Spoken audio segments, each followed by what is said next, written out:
सारण क्षेत्र बन गया। जहाँ भगवान की कथा हो वहीं धाम बन जाता है।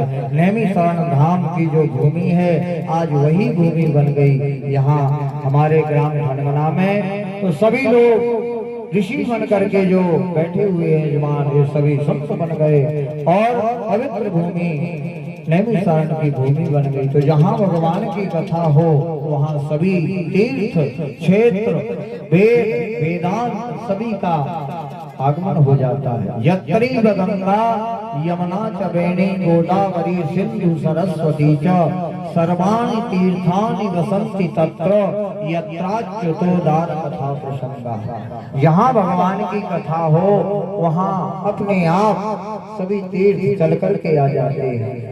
गंगा नदियाँ चल कर के आ जाते हैं, सभी देवता चल कर के आ जाते हैं। और हनुमान जी तो इस कथा के रसक हैं। राम कथा के रसक तुम भक्ति राज मत धीर आय सुवासन करी प्रभु तेज पुंज कपिवीर। तो हनुमान जी तो राम कथा के प्रेमी हैं, राम कथा के उपासक हैं। तो राम जी ये बड़े ही स्नेही हैं।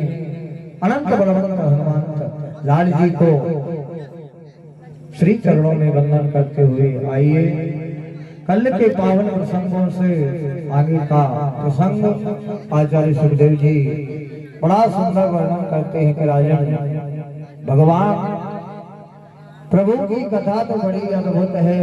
कल ध्रुव चरित्र प्रहलाद चरित्रों का आप लोगों ने श्रवण किया।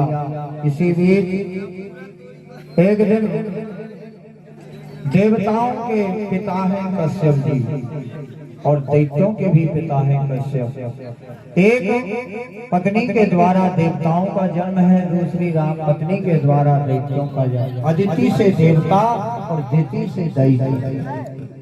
अदिति से देवताओं का जन्म होता है और दिति से दैत्यों का जन्म होता है।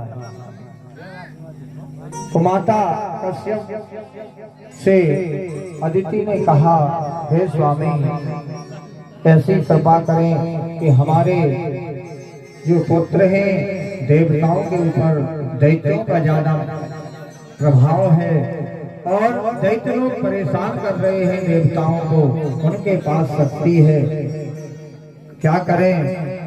और इधर राजा बलि बहुत बड़ा यज्ञ कर रहे हैं, यदि वो यज्ञ पूर्ण हो जाएगा तो हमारे देवताओं को संकट का सामना करना पड़ेगा। इंद्र की हो सकती है कि आसन चली जाए और राजा बलि को इंद्रासन न मिल जाए, क्या हो। तो उसी समय कश्यप जी ने कहा, देवी तुम एक काम करो, व्रत को करो, हम तुम्हारे लिए सुंदर व्रत बतला रहे हैं। पयो व्रत, दूध पी करके इस व्रत का तुम पारायण करो।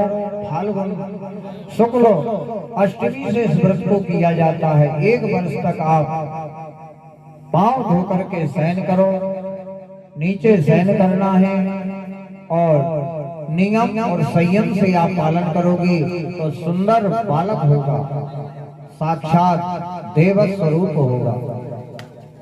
तो ये आदेश कश्यप जी ने जब अपनी पत्नी अदिति को दिया, अदिति ने कहा ठीक है स्वामी हम उस व्रत को करेंगे। पयो व्रत, दूध पी करके उस व्रत का पारायण प्रारंभ किया। धीरे धीरे समय आया तो भगवान ने कश्यप जी को वरदान दिया था, भगवान नारायण ने, कि कश्यप जी हम तुम्हारे द्वारा 3 समय तक मास्टर राम नाम पहुंच जाएगी और अवश्य तुम्हारे यहाँ बालक रूप में आएंगे। पहले